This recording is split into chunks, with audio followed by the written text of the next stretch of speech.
जय हिंद। देखिए, कश्मीर का बैसरान घाटी जो है ये बहुत ही अपने सुंदर दृश्य के लिए प्रसिद्ध है, इसीलिए इसे मिनी स्विट्जरलैंड कहा जाता है। जिस कारण इस जिले में बहुत ज्यादा, इस घाटी में बहुत ज्यादा भारत के अन्य राज्यों से सैलानी पर्यटक घूमने जाते हैं। ये पहाड़ों से घिरा हुआ है। इन पहाड़ों के बीच में घाटियां हैं जो दूर में यहाँ पे पूरी तरह से बर्फ से ढकी पहाड़ियां हैं। ठंड का दिन आता है तो इस पे बर्फ की एक चादर पड़ जाती है जो बहुत ही मनोहर दृश्य दिखता है, और इसके सामने ऊंची ऊंची चोटियां हैं। गर्मी के दिन में जैसे अभी के वर्तमान समय में पूरा हरियाली छा जाता है, और ठंड के दिन में इसमें बर्फ जम जाता है। ऐसे ही बहुत सारे सैलानी यहाँ घूमने गए थे। हालांकि ये जगह बहुत ही मशहूर है। पहलगांव जो जगह है, पहलगांव में ये घाटी है। पहलगांव जो जगह है वहां से ये घाटी लगभग आधे से 1 घंटे के डिस्टेंस पे है। पहाड़ों पर आधा ज्यादा दूरी नहीं होती है, लेकिन घुमावदार रास्ता का होने की वजह से दूरियां बढ़ जाती हैं। तो यहीं पर जब अमरनाथ की यात्रा शुरू होती है, अभी 2 जुलाई से अमरनाथ की यात्रा शुरू होने वाली है, तो इस पहलगांव को एक बेस कैंप के रूप में यूज किया जाता है। जो श्रद्धालु हैं वो श्रद्धालु वही है जो बेस कैंप के रूप में रुकते हैं, ताकि बाबा अमरनाथ की दर्शन कर सके। यहीं पर बहुत सारे इस बार पर्यटक रुके हुए थे सब। पहलगांव से थोड़ी दूरी पर है, पहलगांव से ये आपका बैसरान घाटी, ये बहुत ही प्रसिद्ध है। लेकिन इसी पे कुछ आतंकवादी आए और उनको मार दिए सब, और इतने निर्मम तरीके से हत्या किए सब इन आतंकवादियों ने। पाकिस्तान के जन्माए इन आतंकवादियों ने भारत पर हमला किया, क्योंकि इनके बाप की औकात नहीं है कि भारतीय सेना के पास आके लड़ सके। तुम्हारे अब्बा जो थे ना 93,000 फौज हारे थे, साले तुम्हारे बाप भी उसमें शामिल होंगे। 1971 पूछना अपने बाप से जाके। यहाँ पे इस लोगों ने निहत्ते लोगों पे मारा। ये दिखाता है कि कितने कायर पैदा होते हैं सब। हमारे यहाँ तो कहा जाता है माँ का दूध पियो तो सामने से आके लड़ो। तुम्हारे ही कहते हैं यहाँ पे एक निहत्ता, कोई किसी की शादी हुई है कुछ दिन पहले हुई है, वहां पर जाके मार दिया, जिम्मेदारी लिया है रेसिस्टेंस फ्रंट। बताइए इनके बच्चे का क्या गुनाह था? बताइए इनका बच्चा अच्छा मार्क्स लाया तो घूमने के लिए यहाँ आ गए। किसी की शादी 1 हफ्ते हुई है, किसी के हस्बैंड को मार दिया गया, वो कह रही है कि मेरे हमको भी मार दो यहाँ, लेकिन कह रहे नहीं तुम अपनी सरकार को जाके बताओगे। अरे सरकार को तो पता चल गया है, लेकिन हम लोग को जो है ना अभी इलाज होगा इसका अच्छा से यहाँ पे।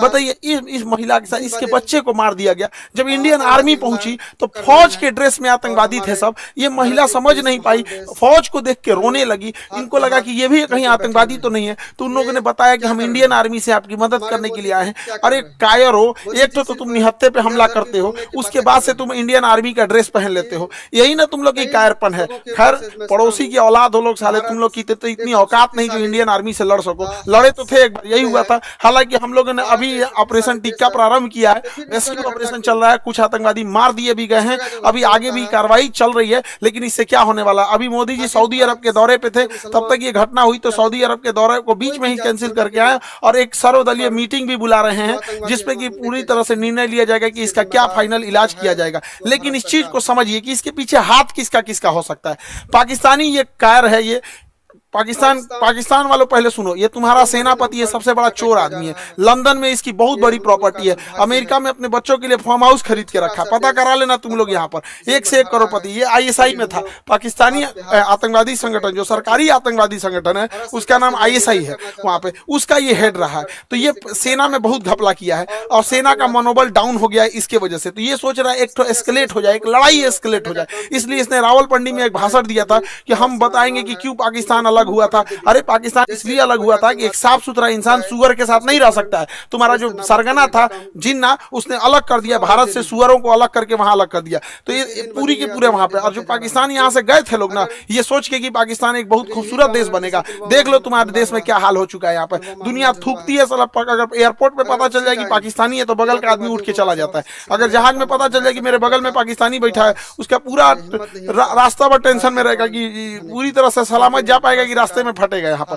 तो ये चाहता है कि अपनी सेना में थोड़ा सा मनोबल बढ़ाने के लिए युद्ध हो जाए। दूसरा, पाकिस्तान में इसने क्या किया, इमरान खान को गिरफ्तार करा दिया। इमरान खान पहले क्रिकेटर थे, पूरी दुनिया घूमे थे, पाकिस्तान के अन्य प्रधानमंत्रियों की तुलना में ज्यादा सोच समझ रखने वाला था, तो इसको जेल में भेजवा दिया, मेरे चचवा को। अभी यहाँ पे गृह युद्ध हो गया। तो आसिम मुनीर का यही सोचना है कि अगर भारत से थोड़ी बड़ी भी लड़ाई हो जाती है तो सेना ये अपना बन बजा लेगा कि देखो हम हैं तो पाकिस्तान को बचा के रखे हुए, वैसे भी पाकिस्तान मरेगा। बोलेगा बकरी की अम्मा कब तक खैर मनाएगी।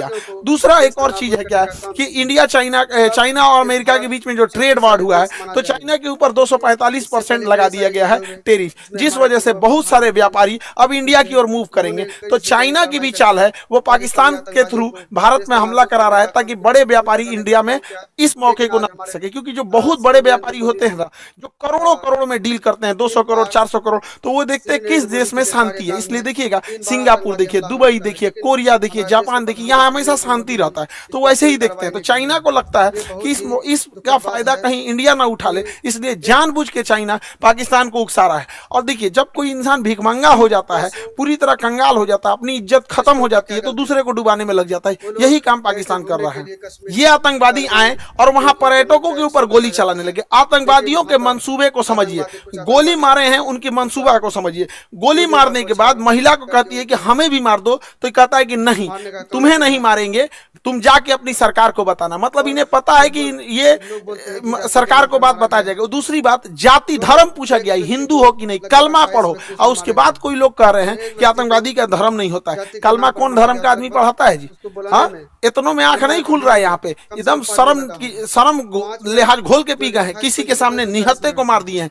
इससे कश्मीर में जो सबसे बड़ी समस्या आएगी, हम लोगों को जब धारा 370 हटा था तो 5 साल लग गए ये चीजों को नॉर्मल पटरी पे लाते हुए। उसको 5 मिनट में सब रौंद के चला गया। साहब कौन पर्यटक वहां जाएगा? पर्यटक जिनके पास ज्यादा पैसे होते हैं वही लोग। गरीब आदमी का मतलब पर्यटन मतलब कौन सी होता है? ननिहाल चल जाता है, पर्यटन मतलब हो गया नानी के घर घूम लिया, हो गया पर्यटन हो गया है।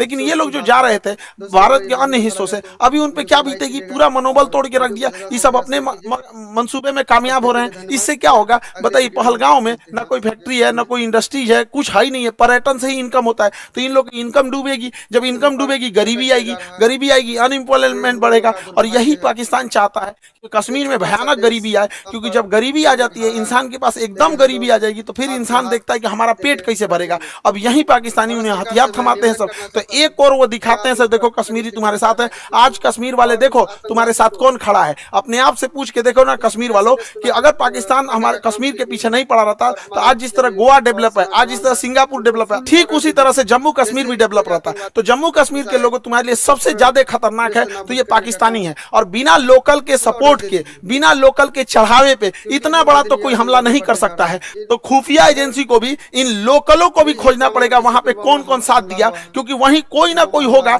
जो इतने बड़े घटना को, साजिश को, उन आतंकवादियों को ये रास्ता दिखाया होगा। वहां के लोकल लोगों की तो नौकरी चली गई, सब कुछ गया। अरे तुम्हारी नौकरी गई, इधर लोगों की जान चल गई। नौकरी बड़ा होता है कि जान बड़ा होता है जी? किसी भी इंसान का, परिवार का कोई सदस्य चला गया, लेकिन ओवरऑल एक देश की क्षति हो रही है। ये पूरी दुनिया इस पे क्या करेगी? दुनिया को क्या करना है वो तो देखेगी कि भारत एक अनस्टेबल है। कश्मीर के मुद्दा को दोबारा वो पाकिस्तान ऊपर की ओर बढ़ा रहा है। अभी भारत सरकार को इस पे सख्त एक्शन लेना चाहिए। पाकिस्तानी जो भारत में इलाज कराने आ रहे हैं सबका वीजा रद्द कर लेना चाहिए। भारत सरकार ने सार्क का वीजा रद्द किया है, जो बिजनेस के लिए आते हैं। कोई भी पाकिस्तानी को चाहे हार्ट ट्रांसप्लांट हो, चाहे किडनी ट्रांसप्लांट हो, इंडिया में आने ही नहीं देना चाहिए, क्योंकि इंडिया में इलाज बहुत सस्ता होता है। आते हैं चेन्नई, आते हैं मुंबई, दिल्ली, इलाज करा के चले जाते हैं। बाहर में जाओ, सोच रहे तो नहीं, मरो वहीं पे जहां जाना है तुमको। एकदम कोई वीजा उजा, कोई इंसानियत मरम्मत नहीं करना चाहिए। यहाँ पे एयर स्पेस तो हम लोग का बंद ही है पाकिस्तान का। एयर स्पेस की वजह से पाकिस्तान को बहुत घाटा लग रहा है, लेकिन भिखमंगों को क्या चाहिए? जीने के लिए तो कैसे भी जी लेंगे। सिंधु जल समझौता 1960 के तहत हम लोग सिंधु नदी तंत्र के 80% जल छोड़ देते थे। भारत ने अभी समझौते को सस्पेंड किया। सस्पेंड करने से फायदा ये है कि हम लोग कभी जब मन तब सस्पेंड कर देंगे जब भी इस तरह की घटना होगी। लेकिन सिंधु जल समझौते को सस्पेंड कर देना कोई इलाज नहीं है, क्योंकि इसके पानी को हम डाइवर्ट करके लेके कहां जाएंगे? इसके लिए हमें नया बांध बनाने की जरूरत है। तो बहुत सारे बांध, जब तक ये समझौता सस्पेंड है, बांध बना देना चाहिए और पाकिस्तान के पूरे पानी को रोक लेना चाहिए। और गर्मी के दिन में पूरा पानी रोक ले, और जब बरसात का समय आएगा तो पाकिस्तान तब तक तो गर्मी में पूरा जल चुका रहेगा। बरसात के समय आएगा जब पूरा लबालब होगा तो बांध खोल दे, एगो सुखा के मारो फिर दहवा के मार दो। यहाँ पे दोनों करना पड़ेगा। इंसानियत को लांग दिया है पाकिस्तान ने। देखिए राक्षसों के साथ राक्षस जैसा ही व्यवहार करना पड़ेगा। और दूसरी भैया, हमारे खुफिया एजेंसी वाले लोग, चाहे आईबी हो, रॉ हो, मुसीबत की घड़ी में हम सब देशवासी एक दूसरे के साथ हैं। उम्मीद करते हैं हम सब एक साथ मिलकर अपनी सरकार का साथ देंगे। सारी राजनीति खत्म, यहाँ पे सब एक होने चाहिए और इसका मुंह तोड़ जवाब देना चाहिए। और हम किस मुंह से कहें, किस भाव से कहें? जिनके यहाँ से किसी का भाई उजड़ गया, किसी के मांग का सिंदूर उजड़ गया, कोई बहन ने अपना भाई खोया, कोई महिला ने अपने पति को खोया, कोई बेटे ने अपने बाप को खोया, किस मुंह से कहें हम लोग क्या दें उनको, सच्ची श्रद्धांजलि दे। इस श्रद्धांजलि से क्या हम उनके परिवार का दुख लौटा सकते हैं? कभी नहीं लौटा सकते। तो कभी ना कभी तो इसे रोकना पड़ेगा ना। नासूर को छोड़ते जाएंगे तो और बड़ा जख्म होते जाएगा, इसलिए इसका इलाज बहुत जरूरी है। लेकिन जिन भाइयों ने अपनी जान गंवाई है, जिन लोगों के परिवार के अपने बिछड़ के गए हैं, दुख की घड़ी में पूरे देश उनके साथ है, लेकिन उनको सच्ची श्रद्धांजलि तभी मिलेगी जब इनका जवाब उनको मिलेगा, जब उन लोगों को जब उनके घर में भी ऐसे उजड़ेंगे, उनके घर से भी ऐसे आंसू बहेगी ना, तो उन्हें समझ में आएगा कि एक मासूमों पे, निहत्थे लोगों पे गोली चलाना कितना खराब होता है। अरे इतना कमजोर तो दुनिया का कोई नहीं होगा। यहाँ पे छोटे बच्चे भी लड़ाई लड़ते हैं तो कभी किसी निहत्थे पे